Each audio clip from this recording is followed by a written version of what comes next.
Recordar es vivir, es sentir lo que se vivió para remontarnos a cómo eran las cosas. Recordar es también entender cómo son las cosas hoy para ver cómo podemos hacerlas mejor mañana. Es darle forma concreta a las personas que protagonizaron una época. Hagamos un recorrido por esos eventos que marcan nuestra memoria, para recordar, para hacer geografías de nuestra memoria en las voces de los que estuvieron cerca o participaron de lo que es hoy un recuerdo de nuestra historia. Así, puertorriqueños, démosle forma a ese recuerdo, recorramos sus momentos más íntimos con esta danza de nuestra época.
El legado de un líder no nace en un vacío.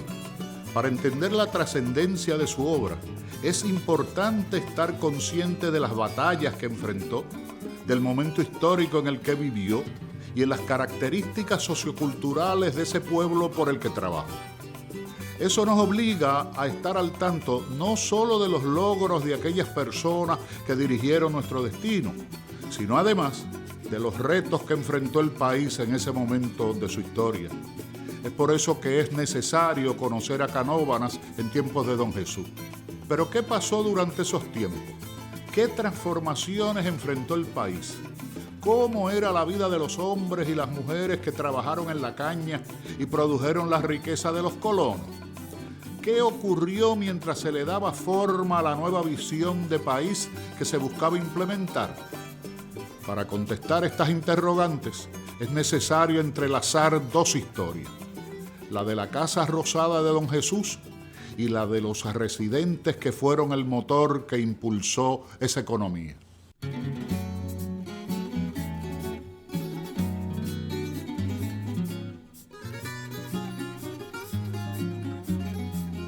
Luego de permanecer abandonada durante más de 3 décadas, la casa de Don Jesús de Piñeiro fue colapsando poco a poco con el paso del tiempo. La casa de Don Jesús se construye más o menos por el año 1930-31. Lo ocupa pues recién casado con doña Aurelia. Claro, la casa era parte de todo el complejo que era de los hermanos Piñero, porque también estaba la casa de su hermano Emilio y había otra estructura. Pero básicamente la casa era de un colono de la caña, de un señor próspero, que tenía cientos de cuerdas dedicadas al ganado y al azúcar. El Canóvanas que vio nacer a esta edificación se transformaba a la par con las exigencias de su tiempo. La casa, que fue símbolo y epicentro de prosperidad, se había convertido en una estructura deteriorada que no podía ir a la par con la velocidad de esta nueva época. En 1996 me contrata el Instituto de Cultura para realizar la restauración de la Casa Jesús de Piñeiro. La casa ya estaba abandonada hacía ya 30, 40 años, estaba en desuso, había sido vandalizada y se había deteriorado. Básicamente era una casa de campo rodeada por cañaverales de caña de azúcar, que en la zafra pasaban troces por esa carretera número 3, yendo hacia la central de Carolina, la central Victoria. La primera fase del proyecto fue hacer una recopilación de datos históricos en los archivos, fotografías antiguas, planos, no habían, un estudio de la arquitectura del edificio, entrevistas con los hijos, con doña Aide. De hecho, yo volé a Nueva York, me entrevisté con ella una tarde y me dio muchísima información. Le matamos plano lo existente y con entrevistas a varias personas allegados a Don Jesús de Piñeiro. Bueno, ya en los años 40, pues la casa también se convierte en un centro de actividad política, porque allí en los años de formación del Partido Popular, que Piñero pues fue muy activo en ese proceso, pues se llevan a cabo en la casa, supuestamente debajo de un árbol que había frente a la casa, pues ahí hacían las reuniones de formación del Partido Popular. También hay que recordar que hubo un tiempo en que don Luis Muñoz Marín y su familia vivieron en la casa de Piñero. Se trató de usar los mismos elementos originales de la casa y los que faltaban repetirlos. Los espacios son los mismos, la escala es la misma, los materiales son los mismos y los colores, hasta donde sabemos, son los mismos. El significado histórico de la casa estaba estrechamente conectado con el rol que jugó Jesús de Piñeiro como colono, político y líder cívico. Es por eso que debemos entender esta casa como un símbolo de las agendas de cambio que tuvieron lugar en la isla en las décadas del 30 y 40. Sin embargo, Lo que le da un sentido humano a todos estos procesos y referentes políticos y culturales son las vidas que fueron tomando forma alrededor de la hacienda, de la Casa Rosada y de la promesa cuestionable de un mejor porvenir. Fuera de la familia, eran personas que venían a hablar con el viejo, papi, sobre un problema que tenían y cómo se podía resolver. Y tienen que darse cuenta que en aquella época no habían televisores, los radios habían empezado hacía poco, así que la comunicación no la había. La Casa Rosada, al ser una edificación inspirada en modelos arquitectónicos estadounidenses, se diferenciaba bastante de la comunidad campesina que la rodeaba. En su interior, la casa era un reflejo de la personalidad y visión que don Jesús siempre proyectó, tanto en el ámbito personal como en el político. Buscamos en arquitectura similar en Estados Unidos y encontramos en un catálogo de Sears unos modelos muy similares a la casa. Sin embargo, no tenemos la certeza de que usó ese modelo específico. Los planos se vendían, creo que $25 un juego de planos. O si él usó de base, porque hay también la teoría que habían 2 ingenieros norteamericanos que lo ayudaron con el diseño de la casa. Así que yo creo que fue quizás un poco de ambas. Usó un modelo de Sears para el diseño de la casa y lo modificó. Bueno, la casa me parece que refleja la persona de don Jesús de distintas maneras. La casa siempre estaba rodeada de vegetación. Todos los vecinos han comentado de las flores, los árboles, todo lo que él cultivaba. Sabemos que cuando él viajaba, y viajaba constantemente, traía con él plantas y semillas de otros países, cosa que hoy día no podría hacer, pero él lo hacía. Porque en su finca pues quería probar cultivando cosas nuevas. Así que pues la vegetación de la casa pues refleja el interés y el amor que tenía por la naturaleza. También la pajarera que está detrás de la casa pues era de sus pasatiempos favoritos, ¿no? Que también traía de otros países, que tampoco se podía hacer hoy, pájaros, y lo tenía allí. También se sabe que su interés en la radio está presente en la casa. Y pues está en el segundo piso está el aparato que refleja que también en su casa pues se escuchaba y él tenía un gran interés en la radio. La fotografía, él utilizaba hasta el baño del segundo piso para revelar fotos. En el sótano guardaba su proyector y su generador que él usaba para sus campañas de educación en el campo. Sí, en gran medida, pues la casa, pues todo refleja su persona. Y más que nada, yo creo que la sencillez de la casa, porque la casa no tiene adornos. La casa es modesta cuando se compara con otras casas de funcionarios públicos. Cuando estaba en la escuela, con don Jesús Tepiñero, él se sentaba en las escaleras hacia abajo, con todas nosotras a hablar, una cosa tremenda, ¿sabe? Don Jesús era don Jesús era un hombre muy amable y muy bueno, y era bien unido a todo el mundo. Él se pasaba por las calles de Canóvana, igualito que mi padre, que se pasaba con mi papá y caminando, y siempre estaban juntos. Así que eso fue una cosa muy bonita. Unos recuerdos muy buenos que yo tengo. Yo diría que la casa habla de su personalidad. La casa es tan y tan sencilla que se convierte en algo, trasciende. O sea, es difícil conseguir una cosa muy sencilla en la arquitectura. Esto es lo básico. Tiene apenas 3 cuartos. El cuarto del hijo creo que era el del frente y es sumamente pequeño porque tiene unos salientes, tiene como unos alcobas. El cuarto de la hija es mediano. Hoy día en una casa sería un cuarto mediano, apenas 12 por 14. Y el cuarto principal, que era que era el de ambos, tenía el dormitorio, una pequeña sala y el closet. Como eran los closets, son sumamente pequeños. De hecho, el de la hija no tenía closets, me imagino tendría un ropero. Abajo teníamos el estudio, la cocina y la sala comedor. Esta estructura es un símbolo de la época, pero como todo símbolo, le hacen falta voces que la definan más allá de los muros y las paredes que le dan forma a la edificación. Estas voces no están todas contenidas en archivos, sino que están presentes en los testimonios de las personas que vivieron aquella época. Sus palabras, como protagonistas de procesos que no necesariamente fueron documentados, no solo le dan un sentido concreto a aquella experiencia, sino que le dan voz a datos y hechos que no estuvieron contenidos en discursos ni estadísticas.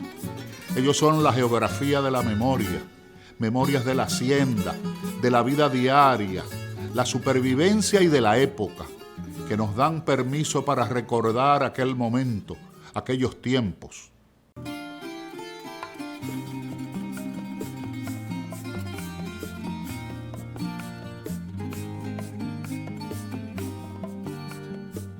La identidad de un pueblo no solo nace de las tradiciones que nos dejaron nuestros antepasados. La necesidad y las precarias condiciones de vida fueron en muchas ocasiones ese motor que le dio forma a las prácticas culturales que nos fueron formando como país. La vida agrícola, como era posible en ese entonces, no fue la excepción. Canóvana era cañaveral por todos los alrededores. Y eso era una mancha de troces de cortadores de caña que bajaban del campo. Para aquella época, esos meses de zafra, qué sé yo, llovía mucho. Y era triste, había que madrugar para venir al trabajo. Y para que cogieran a uno, había que ser de los primeros. Salían de ahí de ese corte de caña bien en muy malas condiciones. No se conocía mucho de las alergias como el asma, la vía respiratoria. Y el jíbaro, pues se iba ahí, que le decían cariñosamente el jíbaro, a picar caña desde por la mañana y venía con la ropa toda desgarrada. Los trabajadores que vivían en las propias colonias o en las tierras de las centrales, que esos estaban ahí sujetos a la voluntad de la colonia o la central. Si no trabajaban cuando el dueño quería que trabajaran, estaban sujetos a que los expulsaran o que les quemaran la casa. Hubo casos de eso. Se cometían muchos abusos contra los agregados. Estaban también los que vivían en poblados cercanos a las colonias y centrales, pero en tierras que a lo mejor no tenían título, pero donde había una tradición ya de estarlas ocupando, y por lo tanto pues no los podían expulsar de allí. Y esos eran comunidades como en Sabana Bajo mismo, que era una comunidad así, en Piñones, Medianía. Esas son comunidades donde la gente vivía, algunos tenían título, mayormente no tenían título, pero habían ocupado ese terreno por generaciones. Y entonces no podían sacarlo fácilmente, pero muchos de ellos trabajaban en la caña. Podían tener alguna, igual que los agregados podían tener algún terrenito con siembras y eso, pero la gente que vivía en las comunidades cercanas podían tener más. Me levantaba como a las 3 de la mañana. ¿Sabe cuánto pagaban en ese tiempo? 1.25 por día. Y cuando picaban la caña, las ponían en los carros de bueyes. Esos iban con carros de bueyes. Y cuando llenaban esos carros de bueyes, los vaciaban donde estaba la grúa. La zafra era como de febrero a junio, a mayo, junio, por ahí. Y de ahí se acababa la caña, entonces se acababa el trabajo en el pueblo. Casi todo el mundo se quedaba sin trabajo porque los que no trabajaban en la central, trabajaban en las piezas de caña y los relativos con la caña, y como no había zafra ya, porque se acababa la caña, pues todo el mundo se quedaba sin trabajo y tenía que salir de Canóvana, del pueblo, a buscar trabajo. El invernazo era el tiempo malo, que no había trabajo, que el dinero no corría, que el dinero se estancaba, que no había negocio. Cuando la zafra terminaba, tocaban una sirena, las bocinas de las máquinas de que arrastraban la caña, y eso era como un llanto. En los años 40 había una gran insatisfacción por la manera en que la industria azucarera estaba controlando las tierras llanas, las mejores tierras agrícolas del país, y había una impaciencia en cuanto a las posibilidades de desarrollo de Puerto Rico con una estructura agraria de ese tipo. Y la guerra, la Segunda Guerra Mundial, hizo explotar pues toda esta situación, porque de repente Puerto Rico se encontraba aislado de los Estados Unidos por la guerra submarina en el Atlántico, que estaba impidiendo el tráfico marítimo acostumbrado entre Estados Unidos y Puerto Rico, del cual ya estábamos dependiendo para la mayoría de nuestra alimentación. No cabe duda que las condiciones de trabajo de las décadas del 40 y del 50, así como la economía agrícola en general, dejaron mucho que desear. No fueron buenos tiempos para los trabajadores y las trabajadoras puertorriqueñas. Sin embargo, el hecho de que muchas personas tuviesen huertos y sembradíos en sus hogares evitó que la crisis económica provocada por la Segunda Guerra Mundial no afectara tan dramáticamente al país. Resulta curioso saber que en tiempos de crisis la agricultura proveyó mecanismos de subsistencia importantes para los puertorriqueños. Los recuerdos de esa subsistencia son las memorias del diario vivir de toda una generación.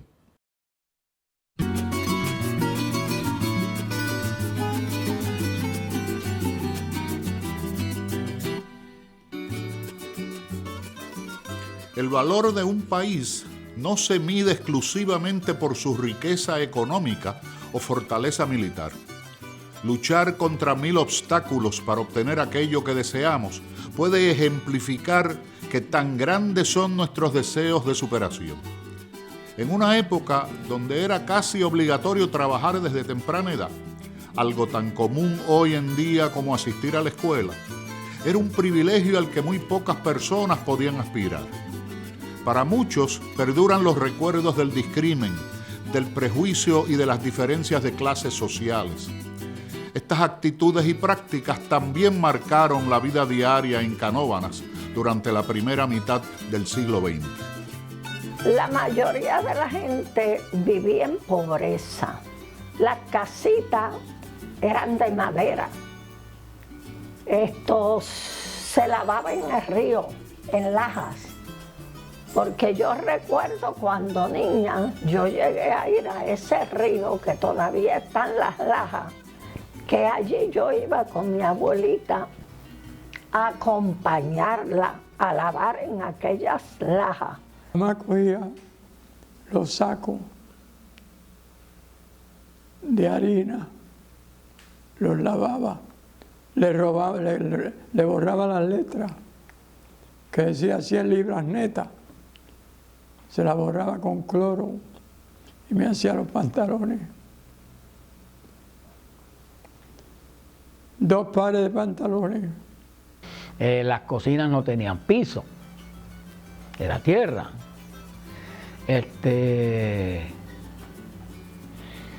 No había camino en brea, no había carretera, el camino era barro.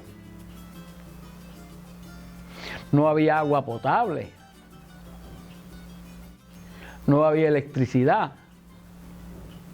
Se alumbraba uno con lámparas de queroseno. Te trataban diferente, el que era del campo, tú eres del campo, y aquel es de Loíza. No decían de Loíza, decían tú eres de la aldea. Porque Loíza supuestamente era el pueblo de Canóvana para aquel tiempo. Cuando yo nací, que mi certificado de nacimiento dice Loíza, no dice Canóvana. Pero yo nací en Canóvana porque el barrio de San Isidro pertenece a Canóvana.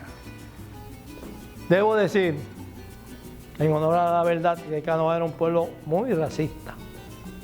En las fiestas patronales se hacía el tablero en la plaza. Se contrataba una orquesta, conjunto, demás. Y la taquilla costaba, por cada pieza de baile, costaba 10 centavos. Y al uno entrar a bailar, el lado izquierdo, la gente de color cogía el lado izquierdo y se paraba en el lado izquierdo de la tarima, del tablero, y a la derecha los blancos. En Canóvana habían 2 clubes. El Tanamá era el club de la gente más pobre y de color. En Los Leones estaban los que tenían mayor beneficio y los blanquitos, como le decían, porque así era que se le decía en ese tiempo. Había un club Pechen y otro Panamá, o Tanamá, que si yo sé que uno de los dos existían. Entonces era uno de negro y otro de blanco, porque había guerra entre Canóvanas y Loíza. Entonces Canóvanas tuvo que devolverle el municipio a Loíza. 70 por ahí que fue ahí que terminó el revolú ese. Teníamos que ir al pueblo de aquí de La Palma a comprar la leche por la mañana que vendía en la casa Pagán, que queda en Canóvanas, en la calle Autonomía. Había un edificio donde vivían los paganes y a la parte de abajo había un puesto que le llamaban el puesto de leche. Ahí vendían la leche que traían del campo. Pero muchas veces cuando nosotros llegamos allí, ya la leche se había acabado, porque había un problema en Canóvanas, que era que le guardaban la leche a los llamados blanquitos, porque había el problema del racismo bien marcado. Y cuando nosotros llegábamos, ya la leche se había terminado. Nosotros éramos hermanos, 2 varones y 7 mujeres. Mi hermano y yo éramos los de la calle, a hacer los mandados a la calle, y mis hermanas eran las que se encargaban de hacer la tarea de la casa. Mami nunca nos permitió a una hermana que fuera a hacer un mandado estando nosotros, porque nosotros éramos los varones, los de la calle. Había un concepto diferente al de hoy en día, donde los varones no se envolvían en los oficios caseros. Ver un varón barriendo la casa era bien raro, o verlo fregando los trastos era bien raro, cocinando menos. Todo eso le pertenecía a las mujeres. Lo que sucede es que en aquellos tiempos la mujer era un objeto. Yo fui a la escuela desde 12 años, porque mi mamá, que lo que tenía era 3er grado de escuela, mi mamá era la que insistía con mi papá que me pusiera a la escuela. Pero mi papá decía que no vaya, si yo no sé leer ni escribir, he vivido lo más bien. Y yo veía pasar los niños para la escuela.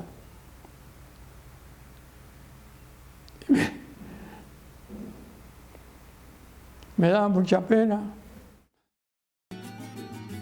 Dentro de las condiciones sociales de la época, estuvieron presentes de modo marcado el racismo, el clasismo y el sexismo como elementos constantes que afectaron negativamente a los puertorriqueños. Estos factores abonaron a las dificultades que se vivieron en la época. Recordar las prácticas que se hicieron al margen de estas dificultades es recordar la supervivencia durante aquellos tiempos.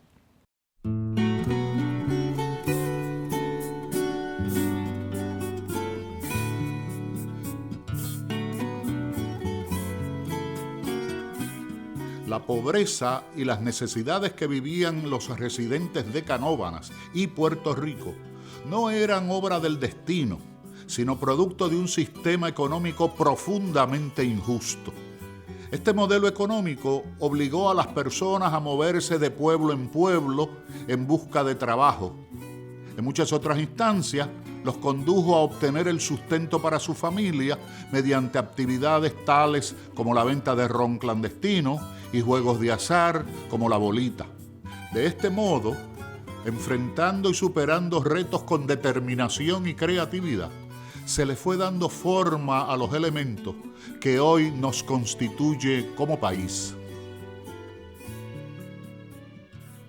Y mi papá, en aquel tiempo, mi papá vendía bolipool, que era lo que había, porque no estaba la lotería como ahora. Y él no sacaba roncaña, pero lo vendía. Bueno, aquella época ella hacía pasteles, alcapurrias, bacalao y esas cosas, hasta vendían roncaña. Para preparar la calle teníamos procesos, o sea, para darle color y sabor, pero cómo se destilaba y eso no, nunca supe de eso. No sé. O sea, nunca vi, sé más o menos cómo era, pero que nunca estuve en el proceso. Cuando uno va a la ferretería ahora y compra un rollo de cobre para trabajar en la casa, pues ya está la serpentina hecha ahí. Cogían el dron y lo ponían acostado. De ahí salía un enfriadero y de ahí salía la serpentina, que era lo último que tiraba para aquel tiempo. Entonces cuando lo acusaba a alguien, el padre mío, porque sacaba ron también, él iba por allí y le decía, mira Martín, mañana venimos a cogerte, así que lo que tienes, escóndelo por allá, en el monte bien escondido para no cogerte, porque como le pasaba al chavo siempre, porque la policía se iba así, siempre. Ahí como era la vida antes. En aquel tiempo no había ninguna clase de trabajo en Puerto Rico. ¿Okay? No había comida. No había comida en Puerto Rico, yo me acuerdo. Entonces el gobierno de los Estados Unidos mandaba, no me acuerdo cómo decían, yo sé que mandaba ¿cómo voy a decirle? Mandaba unas habichuelas, que era lo que ellos mandaban, habichuelas, una habichuela blanca. Las mandaban a una tienda en Campo Rico. No, si no había diversión, la diversión era el trabajo. En aquel tiempo no había diversión. Íbamos a la iglesia bautista de Peniel, los domingos de medio de abajo, por la mañana de medio de abajo, veníamos a las 4. Íbamos a la iglesia de noche, también a lo oscuro. Íbamos y veníamos a pie. Pero en las actividades de la escuela yo siempre cantaba. En una actividad recuerdo que canté en Canóvanas con Luis Lebrón. Permíteme igualarme con el cielo, que a ti te corresponde ser el mar. Que no había mucho progreso. Y lo que uno tuvo en la casa, por lo regular siempre había una finquita en cada casa de uno. O sea, en casa había uno que cultivaba mucho vegetal. ¿Ya? Y era que la gente se mantenía. Una cosa que me daba coraje era que los bueyes trabajaban 4 horas y nosotros teníamos que trabajar 8. A las 11 del día bajaban por ahí con los bueyes a un sitio donde los traían y enyugaban los bueyes a las 12 para que trabajaran hasta las 4 horas por la mañana y 4. Yo decía, ¿por qué todos los animales trabajan 4 horas por la mañana y 4 por la tarde, que los cambian? Y nosotros tenemos que, pues cosas muchachos, trabajar las 8 horas. Las condiciones de vida injustas y una economía desigual fueron el escenario de lo que sin duda constituyeron prácticas para sobrevivir a esas condiciones. Es en ese escenario, lleno de dificultades y limitaciones, que tenemos que entender la visión y proyectos de figuras como Jesús de Piñero, que mediante el civismo, la tecnología y el gobierno intervinieron de forma directa en estas condiciones de vida de nuestro país durante el siglo XX.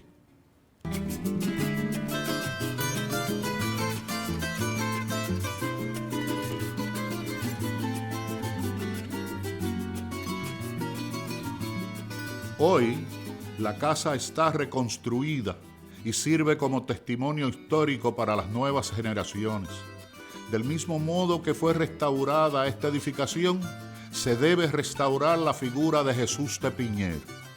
Conociendo el Puerto Rico en el que vivió don Jesús, al igual que los retos que enfrentaron las personas de ese entonces, podemos tener una idea más clara de todos los obstáculos que hemos tenido que superar para poder construir el Puerto Rico de hoy.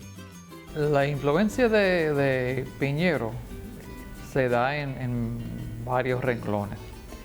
Entre los colonos era una figura muy conocida y muy respetada. Por esa razón, pues sale electo presidente de la Asociación de Colonos. Tenía una mente muy buena para la organización. Era muy ordenado él y tenía un don de hacer amistades y de aglutinar gente. Así que entre los colonos, pues, ejerció influencia. Claro, en el sector político, pues también fue una figura respetada, aunque a veces fue un tanto controversial en el sentido de que fue expulsado del Partido Republicano y fue expulsado del Partido Liberal. Sin embargo, continuó ejerciendo influencia en gran medida no porque fuera una persona de mucho hablar, sino que era una persona muy respetada por su rectitud, por ser una persona muy trabajadora y por ser una persona de su palabra. Así que un hombre muy capacitado. La casa hoy día tiene varias funciones. Claro, es museo, pero también me parece que es símbolo de una época, de una economía, de una vida, de una figura histórica, también de un sistema económico, porque antes de ser la casa de un gobernador, eso fue la casa de un colono de la caña. Y esa casa se pudo construir gracias a la riqueza que produjo la caña. Así que realmente la casa simboliza muchas cosas. Una época, una economía y una vida.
La vida era dura, el tiempo es